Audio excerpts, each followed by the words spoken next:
Hey, what is up, guys? Jay here today with the Ride1up Portola. This company reached out to me and offered me the product at no cost in return of a video, but they didn't pay for this review, so everything you guys will hear is exactly how things are. And well, first impressions inside of the box is that everything comes well organized and protected with tools and clear manuals so that you can install it very easily.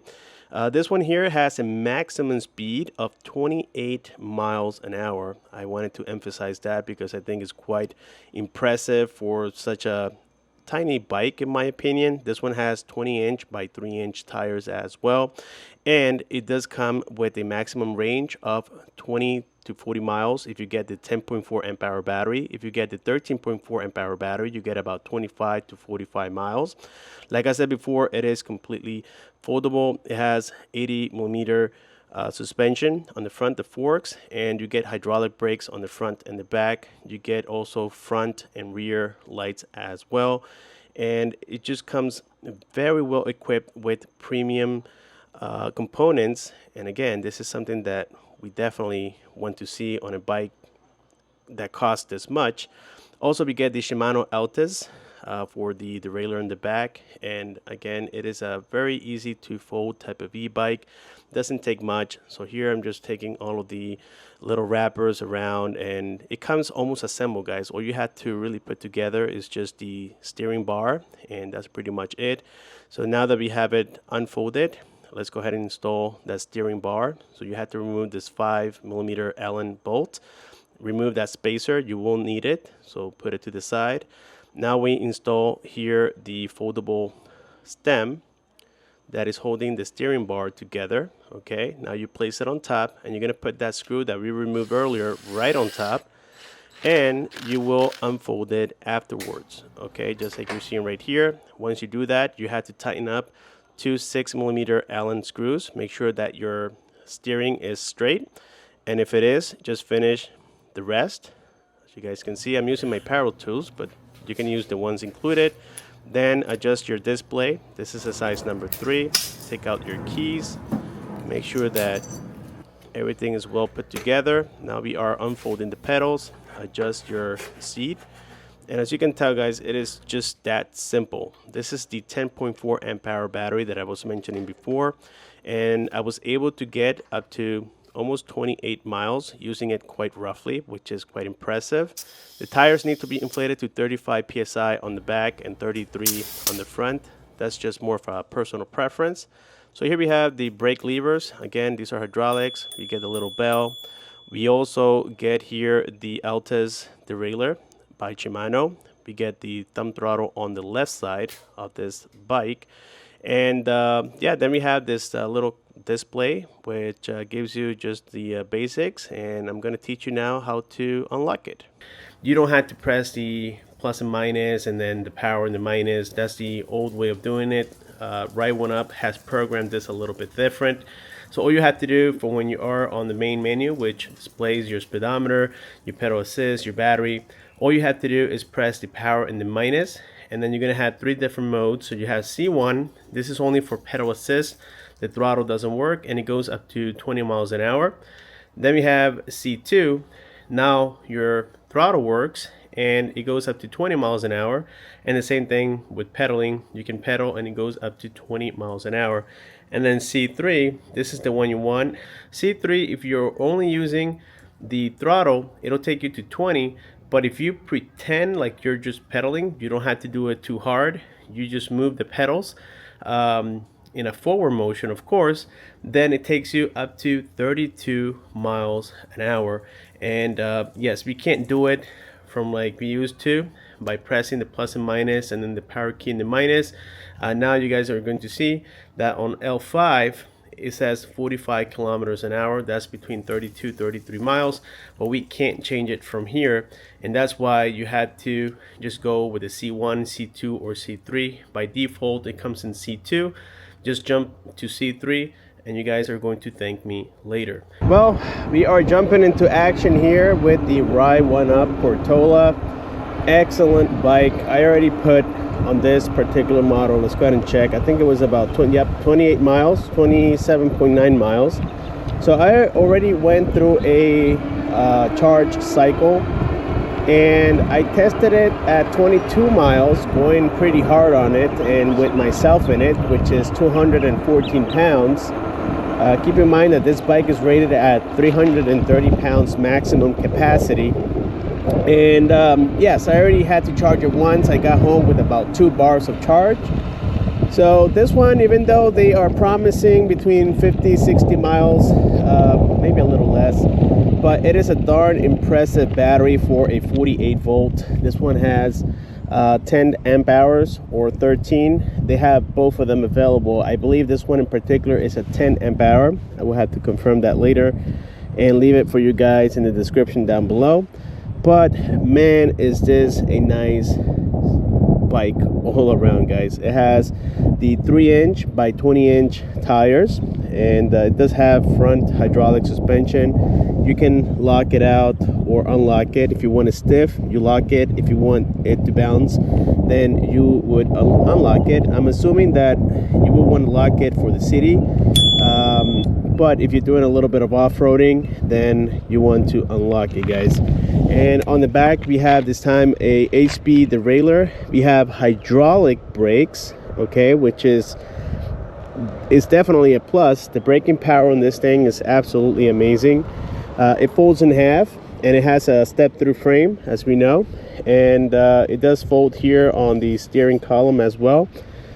Super nice bike, as you guys can observe. The back here, the little rack, this thing can hold, I would say, at least 200 pounds. I mean, this thing is rugged. It's built with the same material as the main frame. It has about the same thickness. This thing is meant to hold a lot of weight. I currently have it on class 3, so throttle only. This will take us, let's see here, actually throttle only will take us directly to the 20 miles. So this will be with the pedal assist only. That would be 10 miles an hour. Then we have pedal assist 2, still says 10 miles an hour. Pedal assist 3, now we're jumping more into 13-ish miles an hour. Pedal assist 4, now we're jumping into 14, 15. Alrighty, guys, so this is it. I'm not sure if you can see my phone right here, but we do have the speedometer set up on my device. Unfortunately, guys, I couldn't. Let me see if I can do this a little bit better. There we go. So now we're gonna do this test once again, and right now we are at 19 miles an hour, and now we are in favor of the wind, of course. 24. All right, there we go. 25. It seems like the display is giving us a faster speed by a mile. 27. And as advertised, guys, we will do hopefully here 28. There we go. And we just did 28 miles an hour on this e-bike, but my maximum speed has been 30 miles an hour, guys. Of course, we're gonna do that stopping power right now. We're gonna go to at least 20 miles an hour, and then we're gonna stop suddenly. And if I press them too hard, I won't lock the wheels, so I'm not looking forward to that. So we're gonna start at about right here.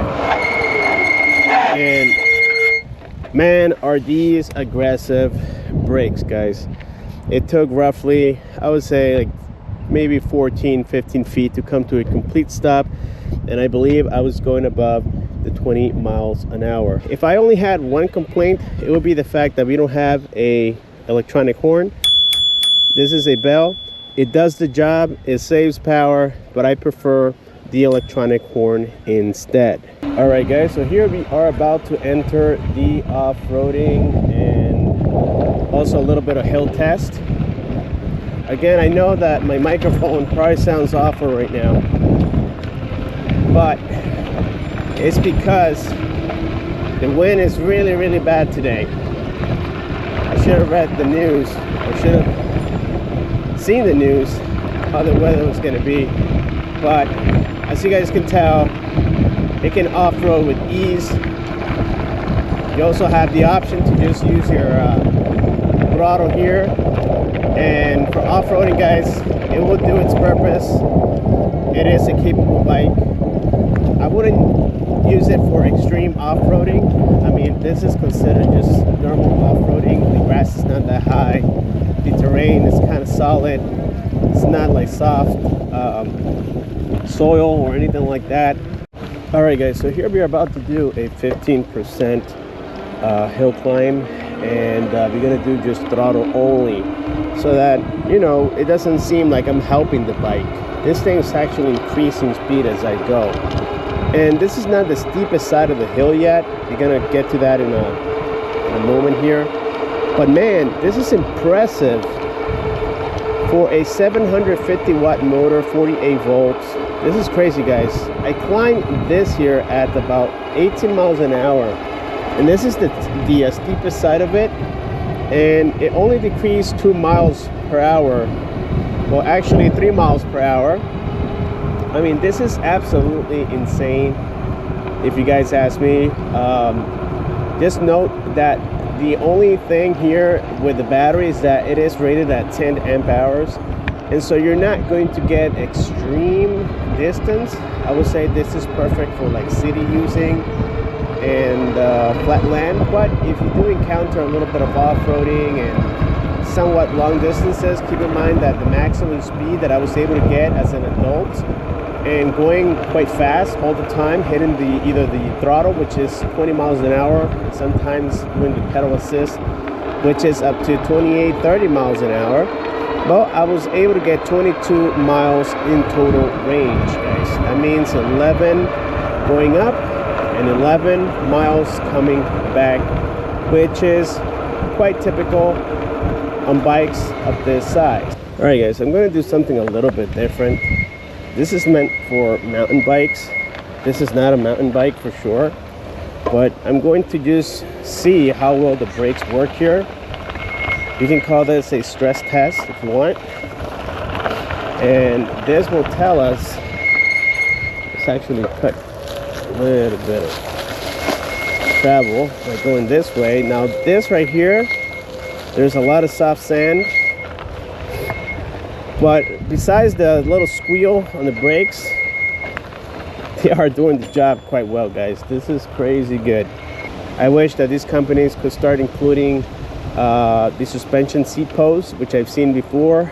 That will make it a lot better. All right, guys, so we have the Shimano Altus Derailleur brand, and this is the 8-speed one. And as per increasing or decreasing the gears, it does a very, very good job. As you guys can tell, right now I'm switching. You can go up, and it feels like it's just automatic. It doesn't feel like it is a mechanical derailleur. So right now we went to the maximum highest speed, which is 28. And on this speed, you can feel that you are in fact pedaling. You can feel like you're pushing yourself up until now. So that works up until like 25 miles an hour, 26. Yep, that's about it. So once you reach 25 miles an hour, you're not going to feel anything, meaning that you don't have that friction anymore, just really, really soft all the time. As per the lights, we have a tail light, which always comes on if you press the brakes, and then you have the night lights, in which you have to press and hold the plus key right here. You're going to see that the LCD illuminates as well. And so now we have the front headlight and the rear tail light always on, which is super nice. To turn them off, just press and hold the plus, and that should turn them completely off. So yeah, as you guys can see, besides not having rear suspension or anything of that nature, and the fact that we have a standard bell here as a horn, well, with the exception of those two, this e-bike is excellent, guys, and I mean it. It is quick. You can easily unlock it. It is foldable, portable, and all in all, I think it looks great. It is super comfy for females who have shorter legs, or even males who simply have shorter legs. short inseams is what we call it, then this style frame is perfect for that purpose, guys. Well guys, that has concluded our video here for the Ride1up Portola 2024. Excellent e-bike for those of you who are looking not just for economy, but you are looking for something with decent range, portability, and also fast. Well, this bike really hits every single point that I just mentioned. It has excellent braking power, it has excellent lighting.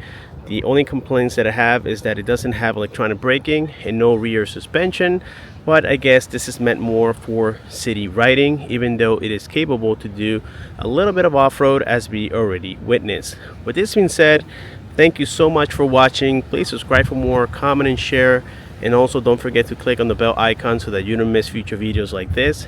And I'll see you guys on my next one.